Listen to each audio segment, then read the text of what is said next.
में न्यूज 18 बिहार झारखंड और मैं आपके साथ लक्ष्मी। विश्वविद्यालय अनुदान आयोग यानी यूजीसी के नए नियमों पर सुप्रीम कोर्ट ने बड़ा फैसला लिया है। और देखिए, सुप्रीम कोर्ट ने फिलहाल यूजीसी के नए नियमों पर रोक लगा दी है। साथ ही केंद्र सरकार और एसजी को नोटिस जारी किया गया है। बता दें आपको, 19 मार्च तक पूरे मामले में जवाब मांगा गया है। अगली सुनवाई 19 मार्च को होगी।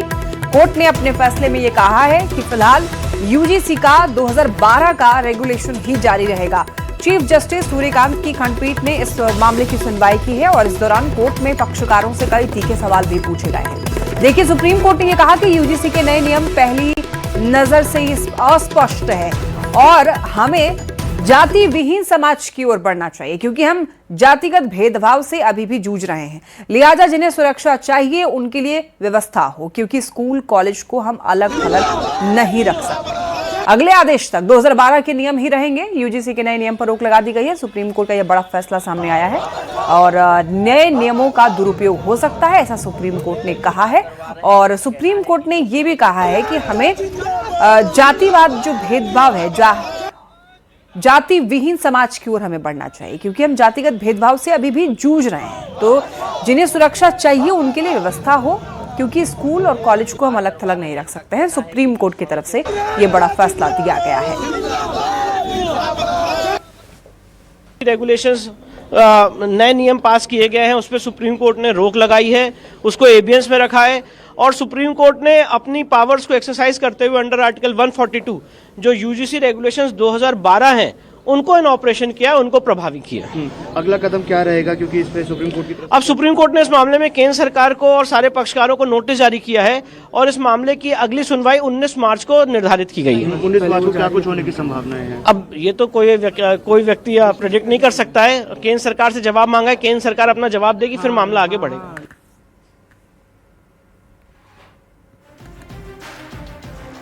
आर्गुमेंटा सर्वोच्च न्यायालय के सामने के 3C, जिसके अंदर जातिगत भेदभाव की बात की गई थी, उसमें जनरल कास्ट को छोड़कर बाकी सभी कास्ट को उसमें इंक्लूड किया गया था।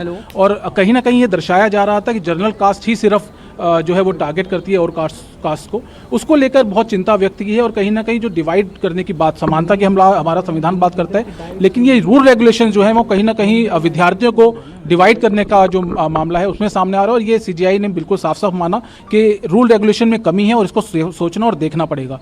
इसी को लेकर उन्होंने कहा, एक सजेशन भी आया है कि एक कमेटी गठित की जाए और उस कमेटी के अंदर जो लीगल एमनी है, जो लोग एकेडमिक्स के हैं, कानूनी जानकार हैं, उन सबको रखा जाए और दोबारा से इसके बारे में फ्रेम करने के बारे में सोचा जाए। साथ साथ इसको स्टे कर दिया गया है। अब मार्च 2019 की जो है वो तारीख दी गई है। देखिए, यूजीसी को लेकर याचिकाकर्ता वकील सत्यम पांडे से बात की है न्यूज 18 संवाददाता शंकर आनंद ने। सुप्रीम कोर्ट में हूँ। सुप्रीम कोर्ट में यूजीसी से जुड़े मामले पर कोर्ट बड़ा फैसला लिया है। इस मामले को समझते हैं, हमारे साथ में याचिकाकर्ता सत्यम पांडे में है। मैं जानना चाहूंगा कि आज कोर्ट ने जिस तरह से कई महत्वपूर्ण टिप्पणी की है, किस तरह से आप देखते हैं, जिस तरह से आपने इस मामले में याचिका दायर किया था, और किस तरह से कोर्ट की जो महत्वपूर्ण टिप्पणियों को आप देखते हैं? जी देखिए, हमारी याचिका इसमें पहली याचिका थी। हमने जैसे इस विषय को देखा और हमें जनरल कैटेगरी के बच्चों का भविष्य अंधकार में लगा, हमारे बीएचयू के एक जूनियर है मृत्युंजय तिवारी, उन्होंने संपर्क किया और हमने यहाँ सुप्रीम कोर्ट में पिटीशन डाली। हमने इसका जो प्रॉब्लमेटिक सेक्शन है, सेक्शन 3C, जो कास्ट बेस्ड डिस्क्रिमिनेशन की बात करता है, उसकी कॉन्स्टिट्यूशन को चैलेंज किया। अभी और भी पिटीशन जैसा आपने पता आ रही है। हम ये पूरी चाहते हैं कि पूरा रेगुलेशन ही वापस लिया जाए, क्योंकि इसमें संभावना है कि बच्चों का भविष्य खराब हो। आज सुप्रीम कोर्ट ने हमारी बातों को माना, क्योंकि हमने ये सुप्रीम कोर्ट को बताया कि यूनिवर्सिटी जो समस्या जाति उत्पीड़न की नहीं है, समस्या यूनिवर्सिटी में सर्वमान्य है, पूरी दुनिया में मानी जाती है, वो रैगिंग की मानी जाती है। और रैगिंग चाहे SC ST का बच्चा हो, चाहे OBC हो, चाहे जनरल हो, किसी के भी साथ हो सकता है। करने वाला कोई हो सकता है, क्योंकि करने वाला वहाँ सीनियर होगा और सहने वाला जूनियर होगा। सीनियर अगर SC ST OBC कम्युनिटी का हुआ और रैगिंग सहने वाला जूनियर जनरल कैटेगरी का हुआ, तो उसके पास कोई ऑप्शन नहीं था सिवाय इस बात को, इस अत्याचार को चुपचाप सहने का, क्योंकि अगर विरोध करता तो वो जेल जाता और उसका भविष्य, नौकरी, उसके सारे सपने और उसके माँ बाप के सपने हमेशा के लिए खत्म हो जाते। आज सुप्रीम कोर्ट ने इस बात को समझा और हमारी बात पे ये कहा भी कि हम क्या चाहते हैं। क्या जैसे अमेरिका में कभी एक जमाने में श्वेत और श्वेत बच्चों के लिए अलग अलग विद्यालय, हम वैसा चाहते हैं। ये रेगुलेशन नहीं था, बेसिकली एक्विजिशन था जनरल कैटेगरी के खिलाफ। आज एक बड़ी जीत है, लेकिन मैं इसे राहत ही मानूंगा अभी, क्योंकि अभी लड़ाई बाकी है। अब देखते हैं 19 मार्च को क्या होता है। हम अपनी और पूरी तैयारी के साथ यहाँ आएंगे। आज इस मामले में सुनवाई के दौरान में कई महत्वपूर्ण टिप्पणी की है। जैसे एक टिप्पणी ये भी थी कि भाई 75 साल से ज्यादा हमारे आजादी को हो चुके हैं, अभी भी ऐसे जातिगत मसलों को देख रहे हैं, हालांकि रैगिंग का मसला और भी महत्वपूर्ण है, लेकिन और भी इसमें कई जो महत्वपूर्ण टिप्पणियां हैं उसको मैं सुनना चाहूंगा। नहीं, हमने कहा सुप्रीम कोर्ट को कि बाकायदे पॉलिटिकल पार्टीज के प्रवक्ता इंटाइज कर रहे हैं बच्चों को कि जनरल कैटेगरी के बच्चे तो सिर्फ इस बात के लिए फंसाए जाने चाहिए क्योंकि 1000 सालों से जनरल कैटेगरी में रिसोर्सेज को मतलब पता नहीं क्या मान सकता है। ये तो केंद्रीय मंत्री गिरिराज सिंह ने यूजीसी के नए नियमों पर सुप्रीम कोर्ट के फैसले का स्वागत किया है। उन्होंने कहा कि ये मोदी जी की सरकार है, यहाँ पर जहां सभी के साथ न्याय होता है और सरकार सबका साथ सबका विकास के मंत्र पर आगे बढ़ रही है। उन्होंने ये भी कहा है कि जो लोग इस मुद्दे पर राजनीति करना चाहते हैं उन्हें आत्ममंथन करना चाहिए। हम न्यायालय द्वारा लिए गए निर्णय का स्वागत करता हूं और जो लोग ये घटिया राजनीति कर रहे थे यूजीसी के निर्णय को लेकर के, मैं उनके मुंह पे एक कड़ा तमाचा है, क्योंकि इस देश का प्रधानमंत्री नरेंद्र मोदी है और ये नरेंद्र मोदी ने वही काम किया है आज तक जो अभी तक देश के हित में नहीं हुआ है। चाहे 370 धारा को हटाना, चाहे ईडब्ल्यूएस जो सवर्णों के, गरीबों के, कमजोर के लिए 10% का आरक्षण देना, चाहे शेड्यूल कास्ट, चाहे ओबीसी को सरकार कानूनी मजबूती देना, ये सारे काम नरेंद्र मोदी जी ने किया क्योंकि हम लोग तो उन लोगों में से हैं जो भारतवंशियों के लिए हित की चिंता करते हैं, चौमुखी विकास की चिंता करते हैं। हमारे तो दाहिना हाथ में दर्द हो तो भी मुझे ही दर्द होगा, बाएं हाथ में दर्द हो तो मुझे ही दर्द होगा। अखिल भारतीय सवर्ण मोर्चा के राष्ट्रीय अध्यक्ष संजीव कुमार सिंह ने सुप्रीम कोर्ट के फैसले का स्वागत किया है। आज सुप्रीम कोर्ट के माननीय न्यायाधीश सूर्यकांत जी और माननीय न्यायाधीश जयमाला बागीची जी के द्वारा जो देश भर में सवर्ण समाज के द्वारा अपने समाज के सुरक्षा के लिए, न्याय के लिए जो व्यापक आंदोलन विगत एक पक्ष से चलाया जा रहा था, एक सप्ताह और 10 दिन के आसपास से चलाया जा रहा था, उसके आक्रोश, उसके तत्व और उसके यूजीसी के द्वारा जो सवर्ण विरोधी कानून बनाया गया था, जो फरमान लाया गया था, उसके कमियों को देखते हुए आज सुप्रीम कोर्ट ने उस पर स्टे लगाया है। इसके लिए हम सुप्रीम कोर्ट का पूरे देश के सवर्णों की ओर से अखिल भारतीय सवर्ण मोर्चा के राष्ट्रीय अध्यक्ष के नाते हम धन्यवाद देते हैं, आभार व्यक्त करते हैं। यूजीसी के नए नियमों को लेकर जेडीयू के प्रदेश अध्यक्ष उमेश कुशवाहा ने प्रतिक्रिया दी। उन्होंने कहा कि यूजीसी के नए नियमों से किसी का अहित नहीं होने जा रहा है।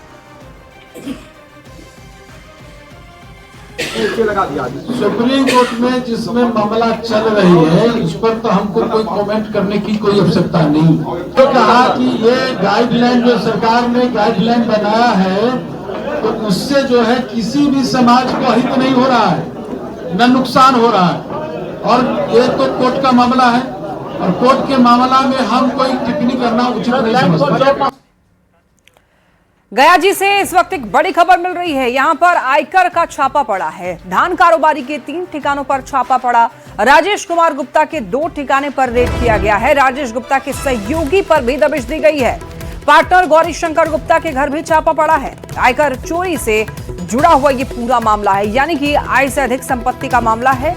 बता दें आपको, कठोकर तालाब के पास छापेमारी हुई है। मानपुर में आयकर का छापा पड़ा है। इनकम टैक्स कि यहाँ पर टीम जो है पहुंचती है।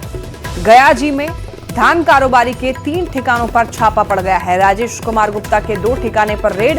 राजेश गुप्ता के सहयोगी पर भी दबिश दी गई है। पार्टनर गौरी शंकर गुप्ता के घर भी छापा पड़ा है। आयकर चोरी से जुड़ा हुआ ये पूरा मामला बताया जा रहा है, यानी कि देखिए टैक्स चोरी का मामला है। कटुकर तालाब के पास छापेमारी। बड़ी कार्रवाई करते हुए धान व्यापारी के घर पर जो है वो छापेमारी की है। यह छापेमारी जो है अगले सुबह जो है वो यहाँ पर जारी है और देख सकते हैं कि ये पुरानी गोदाम का जो कटोकर तालाब के पास जो है यही वो आलीशान मकान है। राजेश कुमार गुप्ता के घर पर जो है इनकम टैक्स की रेड करी है। बताया जाता है कि राजेश कुमार की गुप्ता के ये घर और इसके अलावा जो मानपुर में भी ईश्वर चौधरी हॉल के पास इनका घर है, वहाँ भी जो है एक टीम जो है वहाँ पर पहुँची है, वहाँ पर भी छापेमारी की जा रही है। आपको बता दें कि राजेश गुप्ता का एक और पार्टनर है गौरी शंकर गुप्ता, उसके घर पर भी इसी मोहल्ले में है, वो छापेमारी की जा रही है। आपको बता दें कि राजेश कुमार गुप्ता और उसके जो पार्टनर पर है इनकम टैक्स की चोरी का मामला जो है वो उसको लेकर के यहाँ पर छापेमारी की जा रही है। आपको बता दें कि राजेश कुमार गुप्ता जो है एक बहुत बड़े जो है वो धान गल्ला का व्यापारी है और यहाँ से ट्रेन के माध्यम से जो है पहले तो ये धान खरीदते हैं और धान तो बड़े पैमाने पर जो है वो ट्रेन के माध्यम से जो है वो दूसरे प्रदेशों में जो है वो वहाँ भेजते हैं। तो एक कह सकते हैं कि जो राजेश कुमार गुप्ता जो है वो एक बहुत बड़ा व्यापारी है और यहाँ लगातार जो है इसके यहाँ छापेमारी की जा रही है। फिलहाल अभी तक इनकम टैक्स के दो अधिकारी जो है कुछ भी कहने से परहेज कर रहे हैं। इसी समय में या फिर कुछ देर में जो है वो साफ चल जाएगा। फिलहाल गया में 3 जगहों पर जो इनकम टैक्स की रेड चल रही है। एलएनलीली न्यूज 18 गया जी। वहीं औरंगाबाद के बड़े कारोबारी विश्वजीत जायसवाल के आवास पर इनकम टैक्स डिपार्टमेंट की छापेमारी जारी है। विश्वजीत चावल की ट्रेडिंग बड़े पैमाने पर करते हैं और नगर थाना क्षेत्र के न्यू एरिया में उनका आवास है, जहां आयकर विभाग के अधिकारियों की टीम छापेमारी करने के लिए सुबह सुबह पहुंच गई और फिलहाल अभी तक बताया जा रहा है कि छापेमारी हो रही है, यानी कि छापेमारी जारी है। राइस मिल कारोबारी के ठिकानों पर छापा पड़ा है। इनकम टैक्स विभाग ने छापा मारा है। आय से अधिक संपत्ति का यह मामला बताया जा रहा है।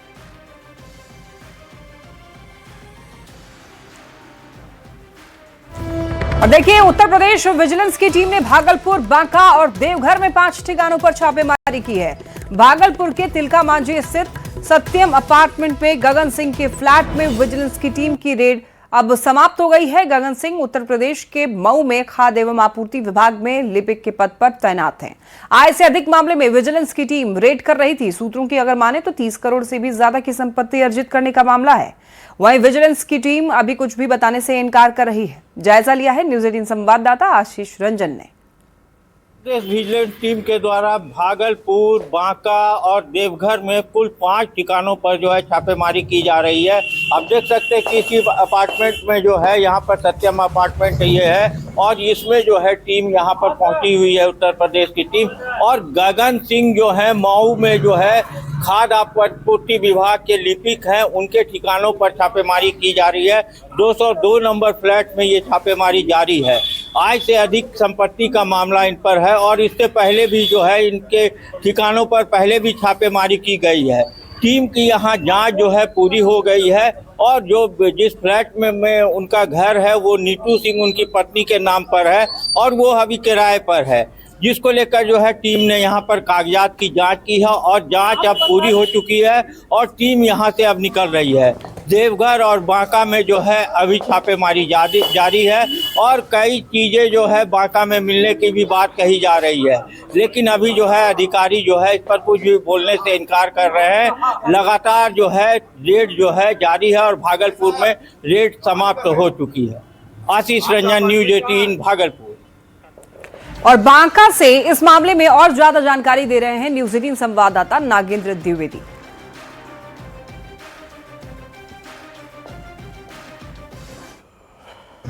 आय से अधिक संपत्ति मामले को लेकर बांका जिला स्थित बांका के शंभूगंज और बांका में यूपी विजिलेंस की छापेमारी जारी है। बताया जा रहा है कि गुल्ली कुशवाहा, शंभूगंज के गुल्ली कुशवाहा स्थित Gagan Singh UP supply department में कर्मी थे और उन्होंने अपने कार्यकाल के दौरान काफ़ी संपत्ति अर्जित की थी, जिसको लेकर यूपी विजिलेंस में मामला दर्ज हुआ था और इसको लेकर बिहार, झारखंड के 20 ठिकाने पे छापेमारी जारी है। फिलहाल बांका के शास्त्री चौक स्थित उनके आवास पर छापेमारी जारी है और जो यहाँ पर उनके घर में जो किराएदार हैं उनसे पूछताछ जारी है और फिलहाल जो यूपी विजिलेंस की टीम है वो कुछ बताने से इनकार कर रही है। अब देखना है कि इनकी तफ्तीश में क्या आता है और आगे की कार्रवाई किस तरह होती है। नागेंद्र, न्यूज़ 18, बांका। बड़ी खबर बक्सर से, जहां कस्तूरबा आवासीय विद्यालय में एक छात्रा की संदिग्ध परिस्थितियों में मौत हो गई।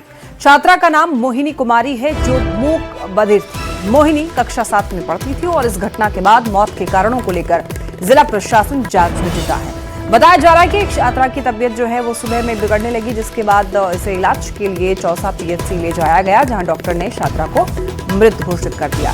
परिजनों ने बताया कि छात्रावास से फोन आया था और ये बताया गया कि छात्रा की तबीयत खराब है और पुलिस ने शव को पोस्टमार्टम के लिए भेजा है। वहीं परिजन पूरे मौत के कारणों की वैज्ञानिक तरीके से जांच की मांग कर रहे हैं। अस्पताल में भर्ती कराया गया था, लेकिन बताया ये जा रहा है कि छात्रा की लापरवाही तो जरूर है सर, लापरवाही है। मेरे यहाँ लगभग 8 बजे के करीबन फ़ोन आया कि आपकी बच्ची की तबीयत खराब है। हम वहाँ पहुँचे तो बच्ची मृत हालत में हमको मिली। इससे ये जाहिर सी बात है कि लापरवाही बेबुनियाद है, जरूर लापरवाही है स्कूल। क्या मांग कर रहा है? मांग उचित न्याय मिले हमको, उचित जांच हो, निष्पक्ष जांच हो। देखिए, नीट छात्रा संवेदना की मौत का ये मामला, इस मामले में SIT ने अपनी जांच और तेज कर दी है। मनीष रंजन के ठिकाने पर तलाशी ली गई है। पटना और जहानाबाद में तलाशी हुई है। 4 घंटे तक SIT ने तलाशी ली है। आपको बता दें कि SIT ने कई डॉक्यूमेंट्स जब्त किए हैं। मनीष रंजन पर पहले से भी एक आपराधिक मामला दर्ज है। आर्म्स एक्ट के तहत पहले से ही मुकदमा दर्ज है मनीष पर, और अभी बताया जा रहा है कि मनीष के ठिकानों पर छापेमारी हुई है। जहानाबाद में तलाशी ली गई है और आपको बताते चले, SIT ने अपनी जांच तेज करते हुए ये कार्रवाई की है। कई ठिकानों पर तलाशी ली गई है। पटना और जहानाबाद में 4 घंटे तक SIT ने तलाशी ली है। कई डॉक्यूमेंट जब्त किए हैं उन जगहों से। मनीष रंजन पर पहले से भी बताया जा रहा है कि आपराधिक मामला दर्ज है। आर्म्स एक्ट के तहत पहले से ही मुकदमा दर्ज है। अब जैसे जैसे देखिए कार्रवाई बढ़ रही है, हो रही है, वैसे वैसे अब जांच पड़ताल में ये पता चल रहा है कि कौन कौन लोग इस मामले में संलिप्त रहे। हालांकि देखिए, अभी तक कुछ भी सामने निकलकर नहीं आया है कि दोषी कौन है, लेकिन जांच तेज है। और अब आपको जहानाबाद की नीट छात्रा संवेदना मामले में आज क्या क्या बातें सामने आई हैं, जांच कहां तक पहुंची है, ये आपको सीक्वेंस वाइज बताते हैं, सिलसिलेवार तरीके से बताते हैं। देखिए, कपड़े से बताया जा रहा है कि जो सैंपल मिले हैं, जो कपड़े का जो सैंपल मिला था, उससे बड़ा खुलासा हुआ है। आपको बता दें कि 18 से 21 साल के युवक की स्पर्म की पुष्टि हुई है कपड़े से। जी हां, FSL के आधिकारिक सूत्रों ने ही पुष्टि की है इस बारे में। और संदिग्ध युवक को लेकर SIT को संदेह है। हॉस्टल या छात्रा का कोई करीबी हो सकता है, ये आशंका अभी फिलहाल जताया जा रहा है। संदिग्ध युवक की तलाश में SIT जुटी हुई है। अभी तक कुल 35 लोगों के DNA सैंपल लिए गए हैं, लेकिन बताया जा रहा है कि कुछ और लोगों के भी सैंपल ले सकती है टीम जो है। और SIT ने मनीष रंजन के ठिकाने पर तलाशी ली है। इतना ही नहीं, आपको बता दें कि पटना और जहानाबाद में तलाशी ली गई है। 4 घंटे की तलाशी में कई सारे डॉक्यूमेंट्स जो हैं वो जब्त किए गए हैं। और ये भी पता चला है कि मनीष रंजन पर पहले से ही आपराधिक मामला दर्ज है। बताया यह गया है कि आर्म्स एक्ट के तहत पहले से ही मुकदमा दर्ज है मनीष पर। हॉस्टल का मकान मालिक है मनीष रंजन, जिसके खिलाफ अब और भी सबूत इकट्ठा करने में पुलिस जुटी हुई है। चलिए, अब इसी मामले से जुड़ी हुई आपको एक बड़ी खबर बता देते हैं। SIT की टीम सिटी SP पूर्वी के कार्यालय पहुंची। आगे की जांच को लेकर के SIT पहुंची है और अब तक की जांच से जुड़ी हुई जानकारी इकट्ठा करने के लिए पहुंची है। तो आपको बताते चलेंगे, जो मामला है नीट छात्रा की मौत का, उस मामले में जांच की आंच अभी दूर तक जाने की आशंका है। SIT की टीम पहुंची है सिटी SP पूर्वी के कार्यालय। आगे की जांच को लेकर के SIT की टीम वहां पर पहुंची हुई है और अब तक की जांच से जुड़ी हुई जानकारी लेने के लिए दरअसल वहां पर पहुंची है।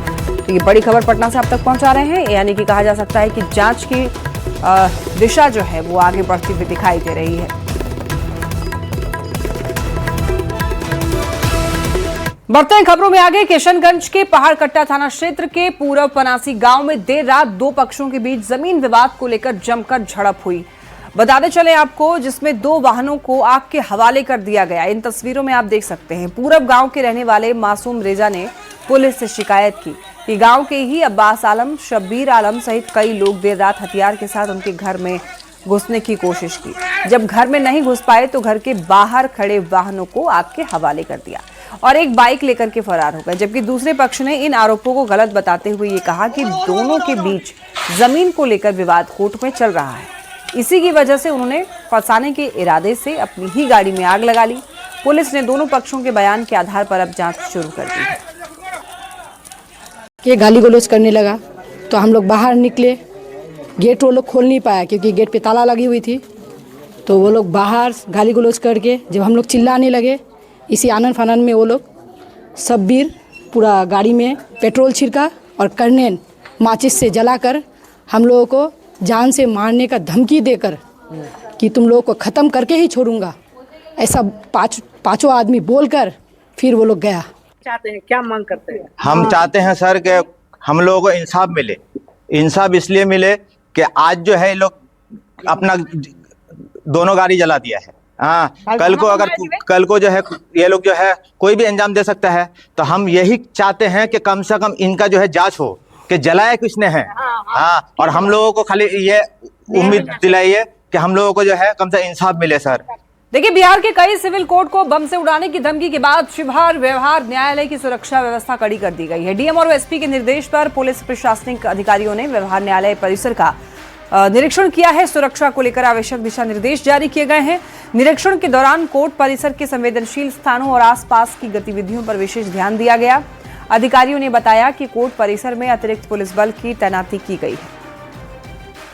जिलों में यह सूचना दी गई कि व्यवहार न्यायालय में सुरक्षा में कुछ कमियां हैं, उसे क्षतिग्रस्त करने की संभावना व्यक्त की। उसी के आलोक में आज शिवहर जिला में व्यवहार न्यायालय की सिक्योरिटी ऑडिट में मेरे द्वारा एवं एसडीपीओ साहब द्वारा संयुक्त रूप से विभिन्न पहलुओं पर जांच की गई। इसके संपूर्ण परिसर को भ्रमण करते हुए इसके विभिन्न पहलुओं पर भी हमने रिपोर्ट तैयार करनी है। एसपी साहब और डीएम साहब के आदेशानुसार इस पूरे कोर्ट परिसर का सिक्योरिटी ऑडिट किया गया और हमारे यहाँ जनरली इस कोर्ट में 2 द्वार हैं, गेट नंबर 1 और गेट नंबर 2। गेट नंबर 1 जो है। और इसी के साथ इस बुलेटिन में फिलहाल इतना ही। खबरें लगातार जारी है, आप देखते रहिए न्यूज़ 18 बिहार झारखंड।